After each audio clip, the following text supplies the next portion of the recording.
I'm going to give you some examples of how to employ the scientific method.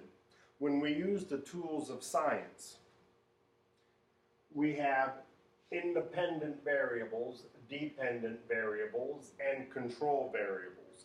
Variables are things that can change, things that we can measure. The independent variable, also known as the treatment in experimental design, is the variable that the scientist manipulates.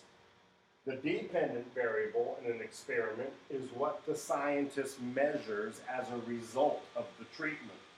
Control variables are all of the other things that need to be kept consistent so that we can speculate that our results, the measured dependent variable, is because of the independent variable, the treatment.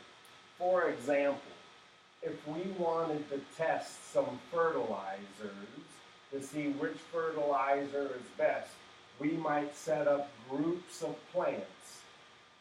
Maybe one group of plants we're going to give a phosphate fertilizer, and in another group of plants we're going to give a nitrate fertilizer.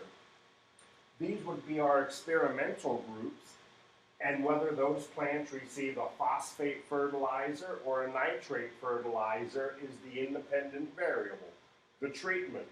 We are then going to go about measuring the growth of these plants in centimeters per unit time, perhaps on a weekly basis.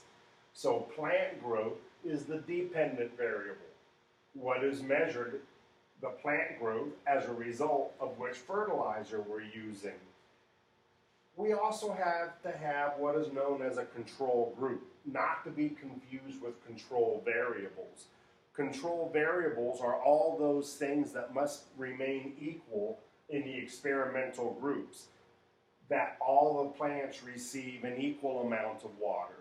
That all of the plants receive an equal amount of sunlight, because those variables might influence plant growth. So if we keep all of those control variables the same, and that the only difference between the experimental groups is the only fertilizer they get, then we can have more reliability in our results. We also like to have a control group to help establish reliability. Control groups typically do not get the treatment. So in this particular experiment, some plants get a phosphate fertilizer, some plants get a nitrate fertilizer, and some plants receive no fertilizer, but other than that, everything is treated the same.